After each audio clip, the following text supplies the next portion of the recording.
친구의 권유로 구별짓기, 아비투스, 문화자본으로 유명한 프랑스의 사회학자 피에르 부르디웨의 강의를 듣고 사회학에 관심을 갖게 된 로익 바캉은 부르디웨와 공동작업을 합니다. 그리고 부르디웨가 사망한 후 미국으로 건너가 사회학의 명문 시카고 대학에서 연구를 시작합니다. 연구 과제를 모색하던 중 캠퍼스에 인접한 흑인 게토 지역을 목격하고 이를 멀리서 추상적으로 혹은 문헌적으로 연구하지 않기 위해 게토의 밑바닥으로 들어갑니다. 게토 지역 복싱팀에 들어가 복싱을 하며 지역의 젊은이들과 어울린 것입니다. 그러면서 바캉은 보았습니다.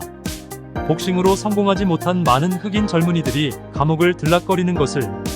결국 감옥과 게토는 밀접한 관계가 있었던 것입니다.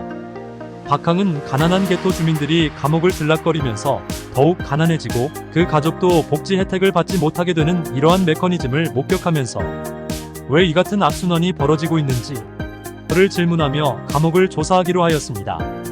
그리고 빈곤과 감옥의 관계를 글로벌화와 형벌국가의 도래라는 구조적 변화 속에서 포착했습니다.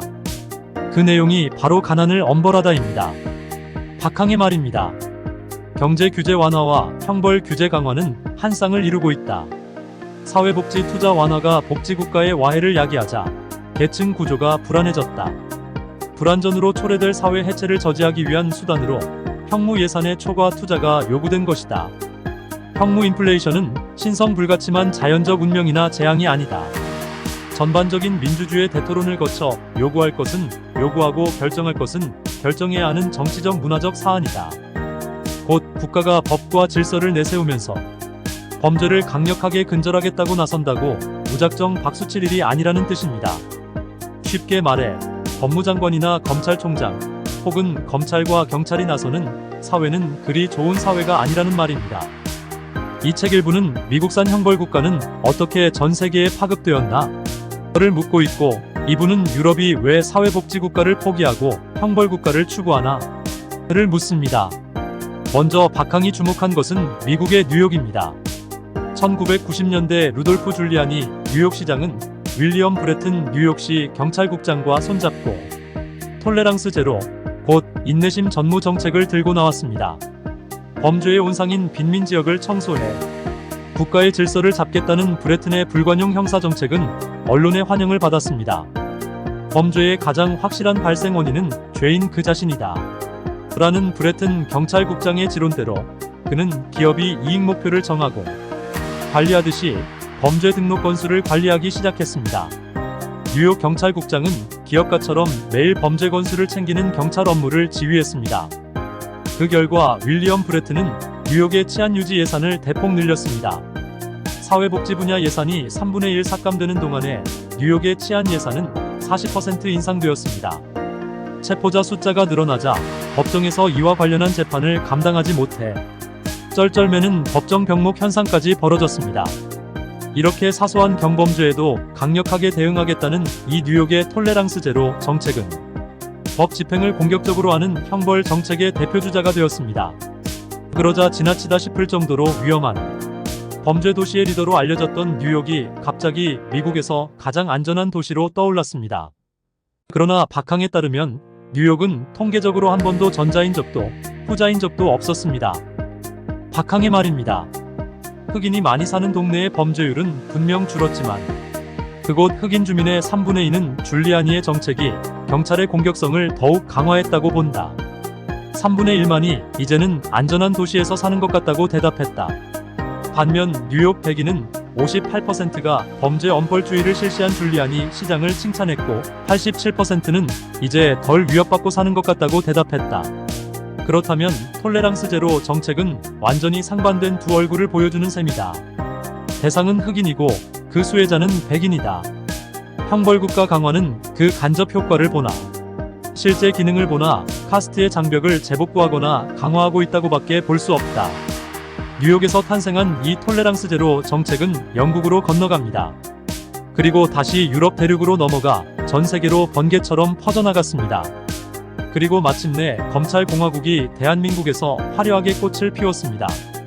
놀라운 것은 이러한 새로운 형사정책에 유럽이 열광하고 있을 때 미국에는 수감자가 넘쳐나기 시작했습니다. 그러자 미국은 발 빠르게 감옥을 민영화해 넘치는 수요를 흡수했습니다.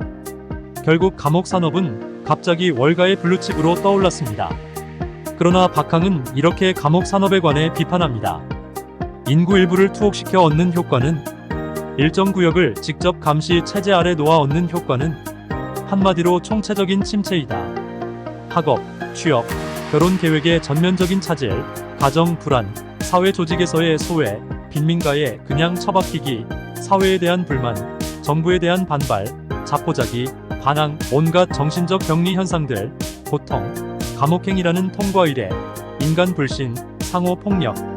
물론 유럽이 미국의 이러한 톨레랑스 제로 정책에 매료됐던 것은 당시 신자유주의 정책을 밀어붙이는 미국이 경제적으로 일취월장하는 듯 보였기 때문입니다.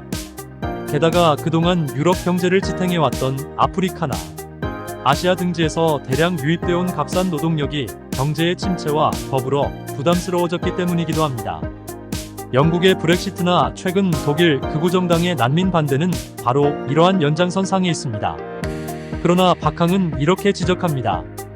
유럽은 미국의 본질을 몰랐다. 미국의 공식 빈민수가 3,500만 명이고 이 숫자는 서유럽의 두세 배에 달한다는 것을, 그리고 6세 미만 아동 5명 중 1명이 절대 빈곤 속에서 성장하고 있으며 특히 흑인 아동은 2명 중 1명이 그렇다는 것을, 아름다울 미가 아닌 미혹할 미라는 것을 몰랐던 것입니다. 결국 박항의 분석 핵심은 공격적인 처벌 기제야말로 신자유주의 국가의 필수적인 통치 기술이라는 것입니다. 따라서 공권력 동원과 처벌 강화는 범죄 불안이 아닌 신자유주의 기조에서 비롯된 사회 불안 때문입니다. 그럼에도 검찰공화국은 이 기조를 버리지 않을 것입니다. 지옥엔 바닥이 없기 때문입니다. 그리고 보이지 않는 손이 철장갑을 끼고 나타났기 때문입니다. 박항이 잘 지적해 주었습니다. 국가가 비용을 들여서라도 질서를 바로잡겠다고 하면 유권자에게 어필할 수 있을 뿐만 아니라 불안의 사회적 경제적 원인을 추궁하는 과정에서 국가는 책임을 벗어날 수 있었다. 그 책임은 이제 사회보장이나 경제정책의 영역에서 철수한 국가가 아니라 그런 반사회적 행위가 횡행하는 지대에 사는 사람들에게 돌아가는 것이다. 하여 앞으로는 자기 책임하에 자기가 사는 사회를 자신의 손으로 관리하는 것이 당연하다는 논리가 성립된다. 결국 정권은 잠재적 위험 요소인 불안정 노동자와 빈곤 계층이 널리 퍼져 있는 사회에서 사회 불안을 통제하기 위해 공권력을 적극 활용합니다. 정적을 제거하고 시민들의 불만을 통제하고 이들을 위험 집단이라고 낙인 찍거나 전체주의 세력, 공산주의자라고 몰아붙입니다. 특히 자신의 배만 불리고 국민을 돌보지 않는 스스로의 부당함을 정당화하기 위해 각종 처벌 기제를 전시하고 활용합니다. 건군 75주년 국군의 날을 맞아 2023년 9월 26일 서울 숭례문에서 광화문 일대에 대규모 장비가 동원된 국군의 날 시가행진이 펼쳐진 것은 그 일환입니다. 2024년도도 마찬가지입니다. 따라서 박항은 이렇게 말합니다. 신자유주의 정부를 작은 정부라고 부르는 것은 불완전한 표현이다. 경제적 측면만 보면 작은 정부이지만 공권력의 측면에서는 큰 정부이기 때문이다. 즉, 신자유주의 국가는 작은 정부와 큰 정부의 모습을 동시에 띠는 야누스의 얼굴을 갖게 된다. 따라서 내로남불의 형벌국가를 지향하는 검찰공화국은 범죄의 궁극적인 온상을 잡아내지 못하고 범죄율을 줄이기 위해 만들어진 형벌체계가 오히려 범죄를 만들어내는 악순환에 빠지는 것을 막지 못합니다. 놀라운 것은 이러한 악순환을 막기 위해 곧 사회가 더욱 혼란해지기 때문에 유권자로부터 이런 범법자들을 잡아내야 한다는 논리가 강화되고 이 혼란이 극도에 도달하면 나치즘에서 보이듯 유대인이라고 하는 거대 집단 자체를 사회적 합의에 의해 희생양으로 삼는 일이 국가적 의식을 통해 나타나게 된다는 사실입니다. 박항은 이렇게 이야기합니다. 도로 경주에서 기권 선수를 싣고 가는 자동차처럼 된 감옥은 쓸모없고 달갑지 않고 위험하기까지 한 하층 무산 계급을 긁어모아 창고에 집어넣는 데서 끝나지 않고 빈곤을 은폐하고 그 가장 파괴적인 결과물을 중화시킨다. 우리가 흔히 간과하지만 형무제 자체가 사회적 불안정과 고립무원을 더 확대시키고 영속화한다. 빈자를 위한 것이라는 온갖 기관과 제도는 환상에 불과한 안전지상주의 때문에 오히려 범죄 환경을 조장한다. 문화적 동질성을 상실케 하고 가난을 더욱 가난하게 만든다. 아들, 남편, 아버지, 봉급쟁이, 실업자, 병자, 마르세유 사람, 마드리드 사람, 기타 등등 이른바 개인적 사회적 신분에다 죄수라는 불명예스러운 꼬리표를 달아줌으로써 이들을 빠져나올 수 없는 빈곤의 소용돌이에 몰아넣는다. 극빈자들을 향한 국가 사회 정책은 이렇게 무서운 얼굴을 숨기고 있는 것이다. 애리조나 주립대 김정희원 교수의 말이 놀라운 세상을 열기 위해 무엇을 해야 할지를 잘 보여줍니다. 우리가 마주하고 있는 위기는 그저 검찰 독재가 아니다. 공권력의 남용과 형벌의 엄포 속에 누구의 삶이 더 취약해지는가? 집회와 시위를 불법화하면 누가 범죄자가 되는가?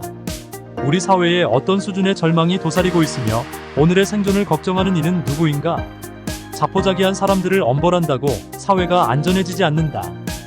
더 많은 이들이 삶의 터전을 잃기 전에, 더 많은 재난과 죽음이 닥쳐오기 전에 이 시급한 위기에 맞서기 위한 밑그림을 그려야 한다. 한국 정치는 언제쯤 이 교착 상태를 극복하고 좀 더 근본적인 의제에 집중할 수 있게 될까?